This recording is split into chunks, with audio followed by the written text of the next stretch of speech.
ভালোবাসার তো এমনি কোনো রূপ হয় না, কিন্তু যদি কোনো রূপ থাকতো তখন তারাও হাসে, আমরা যখন হাসি তখন তারাও কাঁদে। তো এটা সত্যি বিরাট বড় একটা পাওনা আমাদের কাছে। আমার যখন প্রেস রিভিউ হয়েছিল আমি ওটা দেখে কেঁদে ফেলেছিলাম, কাঁদছিলাম। মানে ওই মুহূর্তটা আমি জীবনে কখনো সেটাই, মানে আমরা সবসময় এটাই বলে এসেছি যে ভালোবাসার তো এমনি কোনো রূপ হয় না, কিন্তু যদি কোনো রূপ থাকতো দর্শকের সম্মিলিত ভালোবাসার রূপটা হচ্ছে এই পুরস্কারগুলো, আমার সবসময় তাই মনে হয়। এবং কথা এই বছর ধরে অলমোস্ট 1.5 বছর চলছে এবং এতটা ভালোবাসা মানুষের কাছ থেকে পাচ্ছে, এতটা অ্যাকসেপ্টেন্স পেয়েছে। ইয়ারকি তো জিনিস হয়, সেটা বড় কথা নয়, কিন্তু মানুষের এই যে কথার প্রতি একটা এক্সপেকটেশন, এবং তারা একদম কথা এবং এদিকে বাড়ির দুজন চরিত্র করে নিয়েছে, নিজেদের জীবনের দুটো চরিত্র করে নিয়েছে, এইটা আমার কাছে খুব বড় কথা। হাসিটাই ভীষণ ভালো লাগে। এবং আমরা যখন হাসি তখন তারাও হাসে, আমরা যখন কাঁদি তখন তারাও কাঁদে। তো এটা সত্যি বিরাট বড় একটা পাওনা আমাদের কাছে। এবং আশা করছি দর্শক আমাদের সবসময় একটা ভালোবাসা। এবং আরও একটা বিষয় দেখার মতো, সেটা হচ্ছে স্টেজে যখন একজন উঠেছিল তখন কিন্তু আরেকজন এই মোমেন্টটা ক্যাপচার করে রাখছিল, কারণ এটা দুজনের মিলিত জার্নি, কথা এভির জার্নি। সেটা যদি একটু বলো কথা। হ্যাঁ, মানে আমার তো সবসময় তাই যে কথা ছাড়া তো এবি ইনকমপ্লিট, আবার এবি হয়তো কথার পরিপূরক। তো সেই হিসেবে দেখতে গেলে পরে যে কোনো পুরস্কারই শুধুমাত্র আমার একার পুরস্কার নয়, বা শুধুমাত্র ওর একার পুরস্কার নয়, এটা আমাদের দুজনের এবং গোটা কথা টিমের পুরস্কার। একটু প্রথম পুরস্কার পাওয়াটা শুনবো। এতদিনে তো কথার সাথে জার্নিতে প্রচুর পুরস্কার তোমাদের ঝুলিতে উঠলো একের পর এক। একটু প্রথম পুরস্কার, স্পেশাল তো অলওয়েজ হয়, ফার্স্ট ইজ অলওয়েজ স্পেশাল। এত বছর ইন্ডাস্ট্রিতে আছি আর 1 বছরে এতগুলো পুরস্কার কোনোদিন পাই আমার কাছে। আমি মানে যেটা বললাম যে সবসময় মানে আমার কাছে একটা সময় ছিল যখন বিভিন্ন অ্যাওয়ার্ড শোতে গিয়ে 4 নম্বর রো 5 নম্বর রো থেকে শুরু করেছি, বসতে বলতো।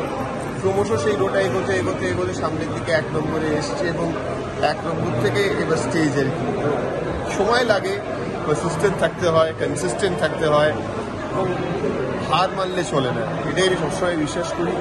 এবং আমার মনে হয় যে কোথাও একটা ওই দিনের পর দিন বিভিন্ন অ্যাওয়ার্ড ফাংশনে গিয়ে হাততালি বাজিয়ে ওদের জন্য মন খারাপ করে বাড়ি ফিরলেও সেই যে পরের দিন আবার কাজে গেছি তারই হয়তো পুরস্কার আজকে এগুলো পাচ্ছি।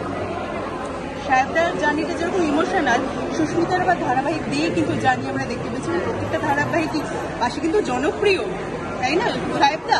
জনপ্রিয় কিন্তু অলরেডি, হ্যাঁ, টেলিভিশনে একেবারে জনপ্রিয় একজন আর্টিস্ট আর কি। তারও জার্নি সাপ ছিল আগে শুনেছি, সেটা দেখা হয়েছিল। সাপ ছিল, গাড়ি ছাড়া সাপ নাকি গাড়ি ছাড়া, খুবই জনপ্রিয়, খুবই জনপ্রিয়। সুস্মিতার জার্নিটা একটু শুনবো, ফার্স্ট অ্যাওয়ার্ড এবং ভীষণ ভালো লেগেছিল। প্রথম আমি পুরস্কার পেয়েছিলাম অপরাজিতা অপুর জন্য। তখন তো আমি জানি কোথায় এডিটে আমি নিজের টেলিকাস্ট দেখেছিলাম। আমি বলেছিলাম আমাকে একবার দেখো এপিসোডটা। আমার যখন প্রেস রিভিউ হয়েছিল আমি ওটা দেখে কেঁদে ফেলেছিলাম, কাঁদছিলাম। মানে ওই মুহূর্তটা আমি জীবনে কখনো ভুলবো না। আমি সামনে দেখাচ্ছে ব্যাকগ্রাউন্ডে অপরাজিতা অপুর টাইটেল ট্র্যাক চলছে, ওই মুহূর্তটা ভীষণ ভীষণ স্পেশাল। আমি শব্দ দিয়ে সেটাকে প্রকাশ করতে পারবো। তারপরে আস্তে আস্তে দর্শকের ভালোবাসায় আমিও চেষ্টা করেছি, চলছে। শেষ করবো, শেষে একটাই প্রশ্ন, দুটো পাশাপাশি দুজনকে অভিনয় করতে দেখো, কো অ্যাক্টর হিসেবে এক অপরের প্রত্যেকটা ইমোশনাল মোমেন্ট দেখো, তো এই মুহূর্তে এতগুলো জার্নি চলে আসা, এক অপরকে কি অ্যাডভাইস দিতে চাইবে সাহেবদা? অ্যাডভাইস তো অভিনয়ের ক্ষেত্রে সবসময় আমি যখন যেটা দরকার হয় দিই, এবং কিছু কিছু ক্ষেত্রে ওর থেকেও অ্যাডভাইস নিই। হ্যাঁ, কিন্তু অ্যাডভাইসের থেকেও বড় কথা হচ্ছে আমার একটাই বলা, যে দেখো আজকের ইয়াঙ্গার জেনারেশনদের সঙ্গে আমি কাজ করছি, আমার কোথাও একটা সবসময় ওই ভয়টা হয় ওদের জন্য যে আসলে আমরা যেরকমভাবে, এটা প্রত্যেক জেনারেশনকে হয়তো বলে, কিন্তু আমরা যেরকমভাবে কাজ করার পদ্ধতিটা দেখে এসেছি না, যেই ডিসিপ্লিনটা অভিনয় করার জন্য দরকার হয়, সেটা কোথাও একটা আমার আজকের জেনারেশন খুব লাইটলি নেয়। তাদের মধ্যে নেই আমি বলবো না, তারা খুব লাইটলি নেয়, যে ডিসিপ্লিন হলেও ইনডিসিপ্লিন লাইফস্টাইলটাও একটা কেতের লাইফস্টাইল। তো কোথাও একটা ওই ডিসিপ্লিনটা যদি একটু ধরে রাখা যায়, আমার মনে হয় আমাদের ইন্ডাস্ট্রিতে ট্যালেন্টের তো অভাব নেই, আরও অনেক অনেক অনেক ভালো ভালো অ্যাক্টার্স, ডিরেক্টার্স, স্ক্রিপ্ট রাইটার্স আমরা, মিউজিশিয়ানস আমরা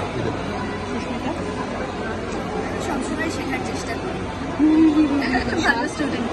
সাহিত্যের এই কথা শুনে সুস্মিতা অনেক সফট হয়ে গেল, শান্ত হয়ে গেল। না, সুস্মিতা আমি বলে দিচ্ছি, সুস্মিতা জেনুইনলি মানে এই জেনারেশনের নতুন জেনারেশনের একজন অ্যাক্টর হলেও ওর মধ্যে প্রচণ্ড ডিসিপ্লিন রয়েছে, প্রচণ্ড শেখার ইচ্ছে রয়েছে, প্রদম্য খিদে রয়েছে ভালো কাজ করা। আমার মনে হয় এই তিনটে জিনিস থাকলে পরে একটা মানুষ অনেক উন্নতি করতে পারবে জীবনে। আমার একটা বিশ্বাস।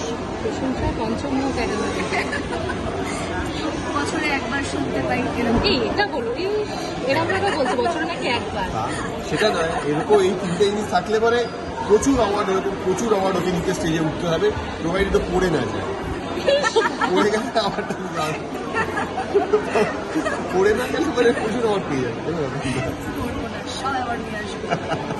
শেষ পর্যন্ত যাদের জন্য এত দিন ধরে পথ চলে এবং আরো পথ চলা বাকি রয়েছে আর কি, তাদের উদ্দেশ্যে কি বলবে? কারণ সবটাই তাদের জন্য।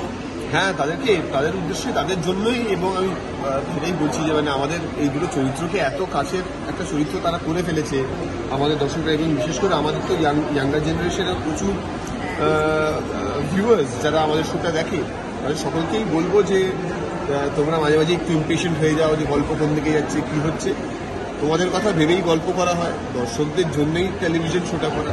এই নয় যে আমরা শোটা যেরকম খুশি একটা গল্প করলাম, বাড়িতে নিজেরা দেখলাম। যদিও গল্প সব দায়িত্ব আমাদের অ্যাক্টরদের উপরে থাকে না, কোনো দায়িত্বই থাকে না সত্যি কথা বলতে গেলে। তবে আমরা চেষ্টা করি যে আমাদের অভিনয়ের মধ্যে দিয়ে যেটা আসছে আমাদের কাছে, যেটা তোমাদের কাছে প্রেজেন্ট করানো হচ্ছে, সেটা যাতে আমরা একদম 100% দিয়ে করতে পারি।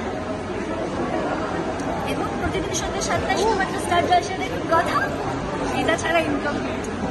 আর কথাগ্নির রোম্যান্সটা কিন্তু সবাই মিস করছে এবং সেটা নিয়ে বেশ কমপ্লেন করছে।